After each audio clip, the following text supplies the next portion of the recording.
Thanks for being here today. We're going to get started on our officer-involved shooting briefing. I do want to note a change in our program today.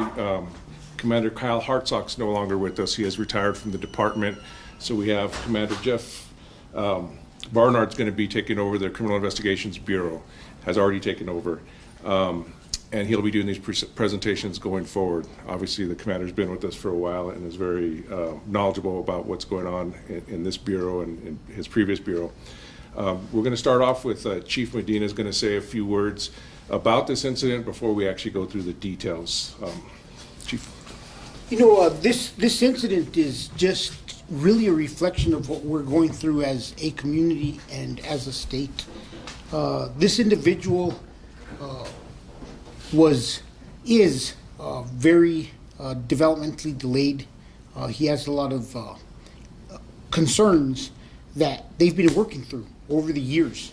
We do have a call history on this individual that goes back, and it's unfortunate that in situations like this, our officers are put in circumstances where they have to make quick life or death decisions, and thankfully this person is expected to live and recover. But as a state, we need to do better. Individuals like this need to have outlets of where they could get the proper help. On this case, after it was reviewed, I spoke to Deputy Chief Vega, and we've been working with the District Attorney's Office and others. This individual probably is not the best candidate to go to jail. He is, like I said, he is developmentally delayed. It is best that we find him the proper resources. We're currently working with the state, Adult Protective Services, and other entities from the state to make sure that we get this individual health care and into a better environment. As you see the video, you'll see some of the concerns we have with individuals on scene and how this individual was treated by their own family and some of the things that occurred. So we are referring this case also to Adult Protective Services. We are also conducting our criminal investigation, and as it stands right now, we will not be, we're trying to attempt not to book this individual into the MDC. We're trying to get this individual to the right place so that he could continue to get the medical help that he needs. But I think this is a topic that we've spoken about all year, it seems like. And what do we do with individuals that are not competent to stand trial? And once again, there's so many parts of the system that we're not able to give this individual the support and the help that they need, that it ends up being a response by law enforcement where the individual, unfortunately, is injured because of the actions and everything that occurred that day. So we will continue to advocate to our state legislature, to the governor's office, to all of our politicians, city councilors, and advocate. Let's please work together. Let's find some middle ground, and let's make sure that we're helping families that are in need, in getting them the resources that they truly need, and not always having to rely on law enforcement having to deal with it on a bad day, and a bad day turn even worse. And with that, I'll turn it over to Jeff.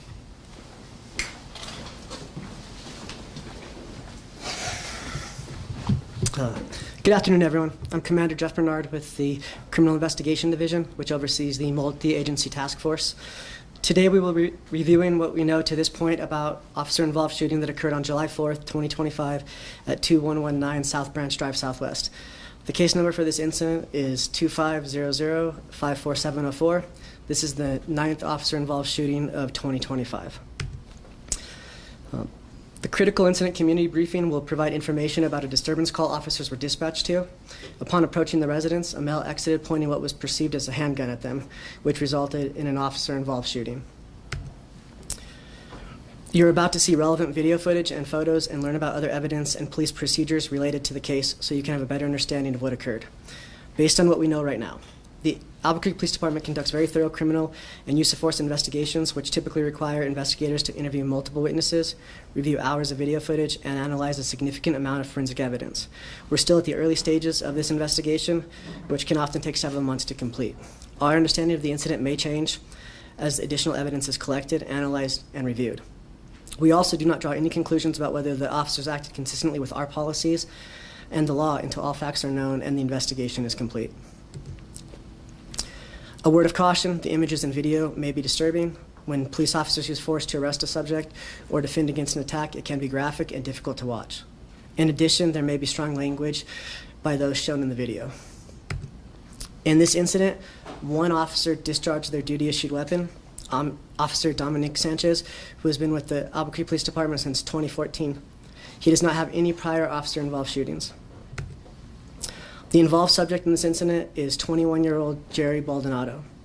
At the time of the incident, Jerry did not have any outstanding warrants. Jerry has been diagnosed with autism and ADHD and has a history of suicidal ideations and psychosis. His mother holds power of attorney and routinely seeks police assistance for behavioral crisis. He has previously been charged with aggravated battery on a peace officer, and battery on a household member from Los Lunas PD in Valencia County. The incident occurred in the Southwest Area Command on July 4th, 2025 at approximately 12:18 hours. APD dispatch received a call from Jerry Baldonado stating he needed officers over here. Later during the phone call, Jerry is heard saying his brother is causing a disturbance and trying to hit him. What you're about to hear now is audio from the original 911 call. 911 emergency. 911, what's your emergency? Hello, caller, are you there? Hello, 911, what's your emergency? Can I have an officer over there? Okay, what's going on? I just had an officer over here. All right, I need to know what your emergency is, sir. I just had an officer over here. Okay, what is the address to your emergency? I don't know it, but South Brown. Okay, you don't know the address of where you're at? Are you at a home, at a business? At a home. Are you by yourself? Yeah, I'm by myself. What's your name, sir? I just had an officer over there. We can send an officer, but we still need you to answer our questions. What is my name? What is your name? Jerry Baldonado. Jerry Baldonado.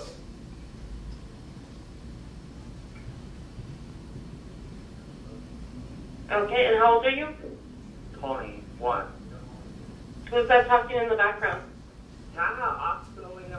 We're, Yeah. it's your brother? Yeah. How old is your brother? He's 19.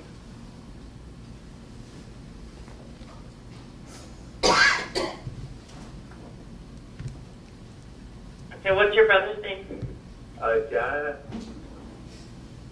It's Jack? No, Jared. Jared? Yeah. What's Jared's last name? Baldonado. That's Maldonado? Yeah, Baldonado. He kind of hit me. He hit you? Where did he hit you? Two. Okay, he's trying to hit you. Does he have any weapons on him? Yeah. What does he have on him? Kind of, he got a gun on him. Where's the gun? I don't know. He got it with him.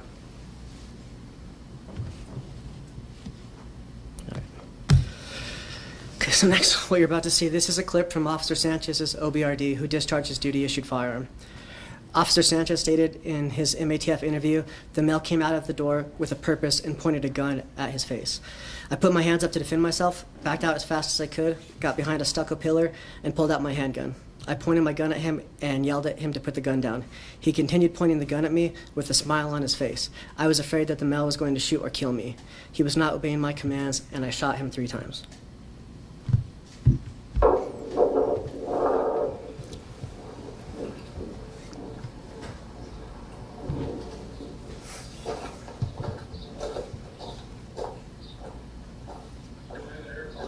Police department. Albuquerque police. Dude, put it down. Put it down. Put it down. Put it down. Put it down. Put it down.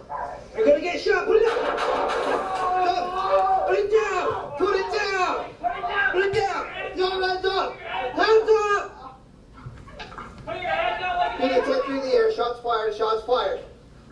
Roll on your stomach. Roll on your stomach. You think life is a joke? Roll on your stomach. You're fucking stupid. Roll on your stomach. Sir! Stomach. Sir, roll on your stomach and we can get you help! Hey, get back behind this car. Are you okay? I'm good. What you're seeing now is a still shot from Officer Sanchez OBRD, which shows Jerry exit the residence with a firearm in his right hand. This next image is a still shot from Officer Sanchez OBRD showing that Jerry holding the firearm in his left hand as he's moving around the pillar to try to get some sort of cover. This clip is from Officer Conklin's OBRD, who witnessed the shooting.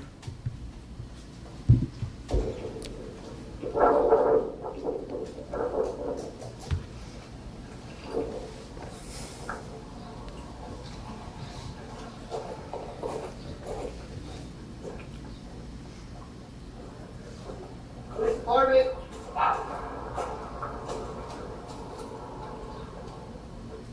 Please. Put it down! Put it down! Hey, put it down! Put it down! Put it down. You're gonna get shot! Put it down! 10 through the air, shots fired! Hey, put it down! Put your hands out! Put your hands out! Put your hands out like an airplane! Shots fired. Shots fired. Roll on your stomach. Roll on your stomach! Roll on your stomach. You're fucking stupid. Roll on your stomach, sir! Sir, roll on your stomach and we can get you help! This next clip is a still shot from Officer Conklin's OBRD, which shows Jerry pointing a firearm in the direction of Officer Sanchez as Officer Sanchez discharges his firearm. This is an image of the photograph of the firearm that was collected on scene. And this is a close-up image of it. This is a Yermax Bordax Super Magnum CO2 BB gun, which was recovered from the scene.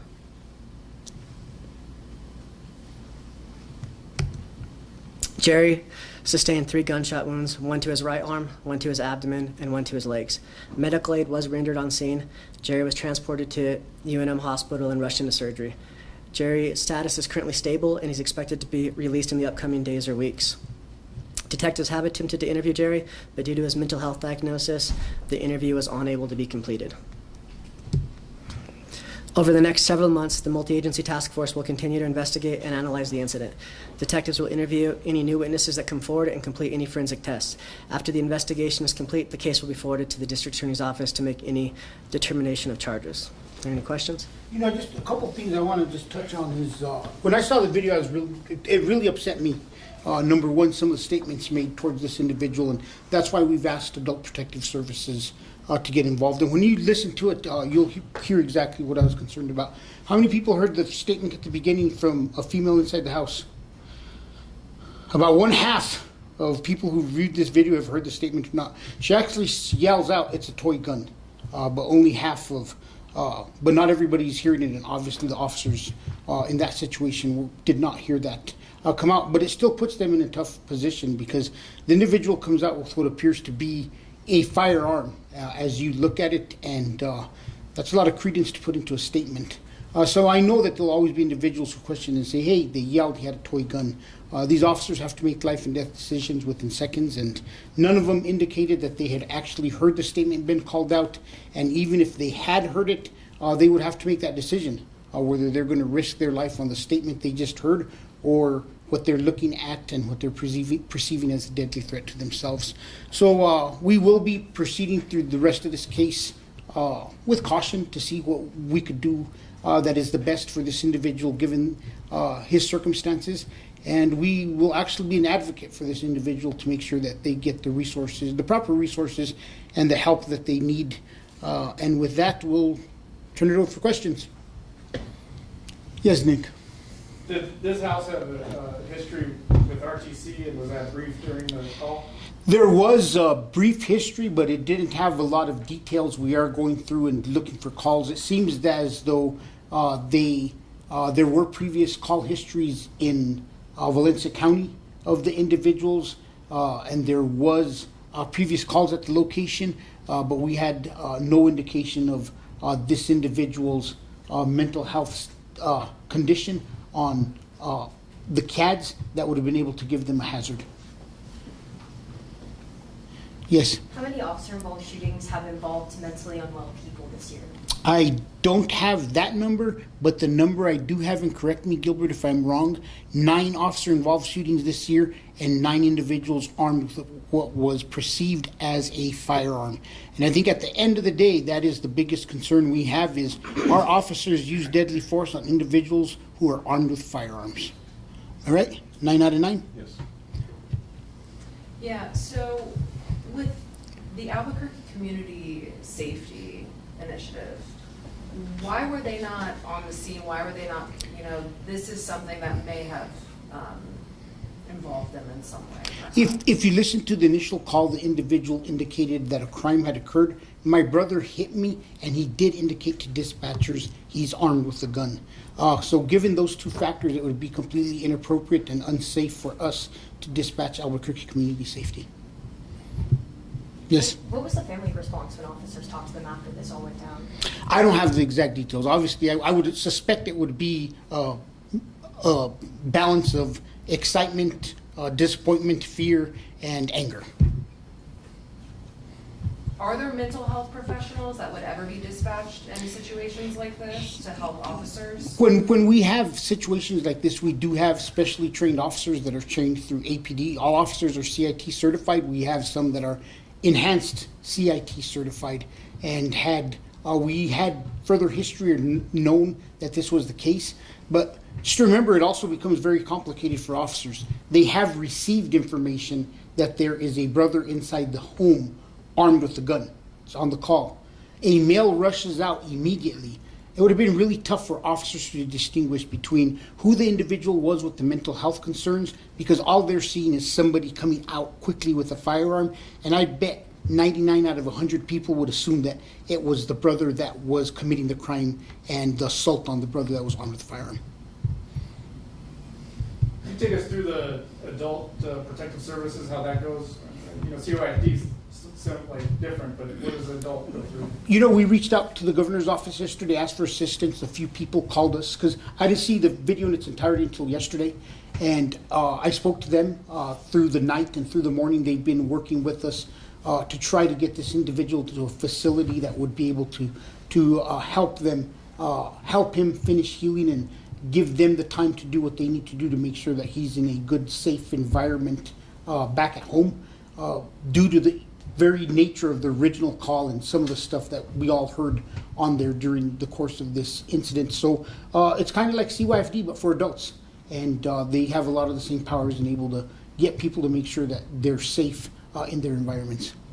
Do you have any plans to charge the family for negligence or any other similar charges for the situation? That's something that's reviewed upon by the DA's office, and Adult Protective Services will also conduct their investigations, and if there is anything there, I fully encourage and I support the fact that they should file charges on anybody who helped escalate the situation to the point where it's at today.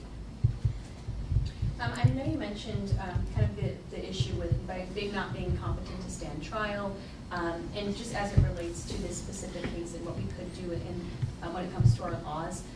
For this specific situation, what would be the ideal outcome? You mentioned advocating for the suspect. What would be kind of the ideal road that he takes? I think this starts with prevention and giving our officers all the information possible. About 2 years ago, we launched a program within the city of Albuquerque, a smart 911 system, where individuals can go online and they could upload into the system their address and give officers information on individuals who live in their home who may be suffering mental illness, and give them information, because the more information officers have, the better they could respond and the more equipped. We talked about ECIT officers. That would have triggered an ECIT officer to be dispatched from the very onset, because we would have that information. So I think it goes in steps. Number one, obviously we need the right support from our laws and our judicial system in order to be able to get individuals and force them into help when needed. Number two,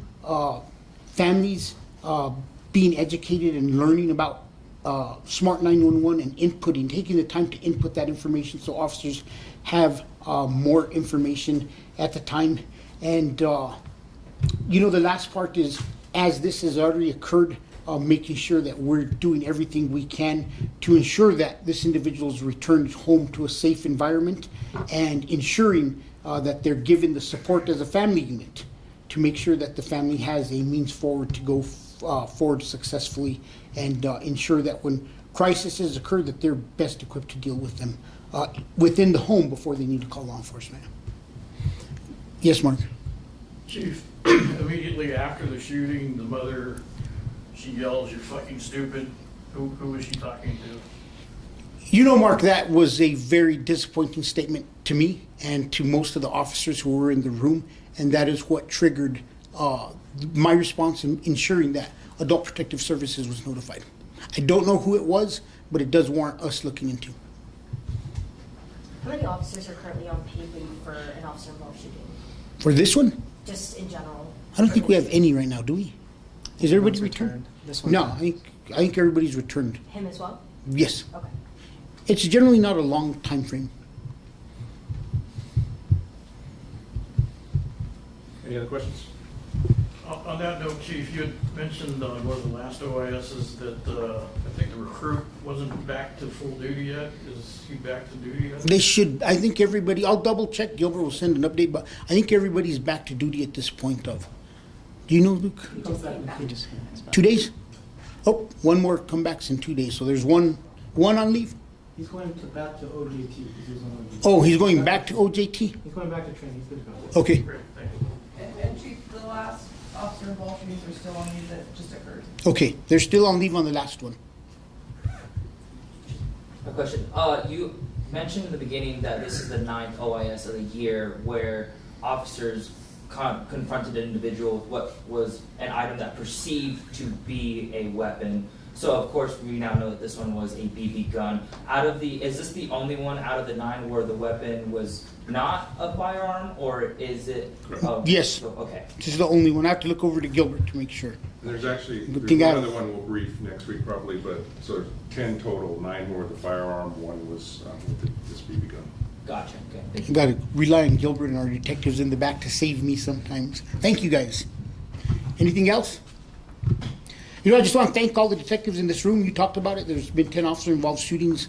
The detectives behind you put a lot of work and effort into this to make sure that we have good, strong investigations. So a big thank you to all of you in the back for all of the hard work you do every day. They're difficult investigations, but you guys do a very thorough, fair job. So thank you, guys. Appreciate it.